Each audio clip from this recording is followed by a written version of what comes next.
birinci gezek men açlı gördüm yani. O konkretno açlığı. Yani şöyle günleri bolýady. Bir kiçicik brunç var. Ama pakette brunç. Şonu gaynadydyk. Brunç gaynasa azyk şişe bilýärmi? Şonu 6 ýa-da 4 oglan bolup ýýýardyk mesela. Adama 2 loşkadan zat düşýärdi.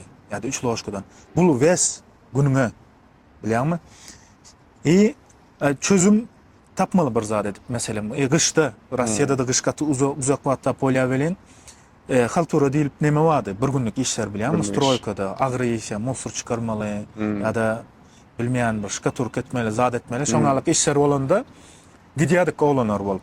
Onda da hemişe alkydan oklar, saýlap alkydýarlar. Bir gün sen gidýän, bir gün başgasy. Bu şöyle ýaşadyk bilýärmi? Gaty korlun başladym.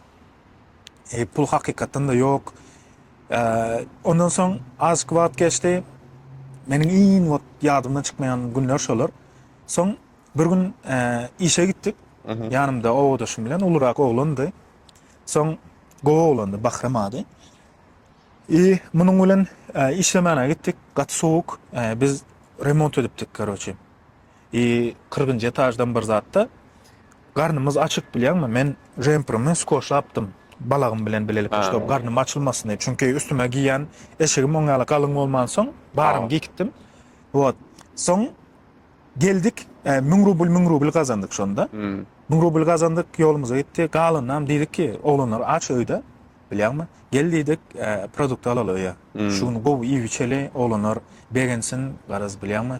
Hemmesine bir karoçy opşy produkt aldyk. Ondan aşağı merhaýsyna iyesi gelýän, halaýan zatlaryny bilýärsiň, ýa ýaşaş berýär. Kimse şokolad ýemany gowy gerek, kimsine frukt zat alınıpdy.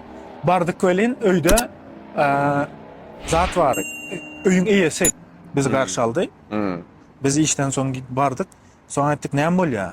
Aýtdy, oglanyň emesi gitdi. Gönü 5 minut wagtyňyz bar, zatlaryňyz ýeňden çykyn. Bolmasa da polis çağırýar.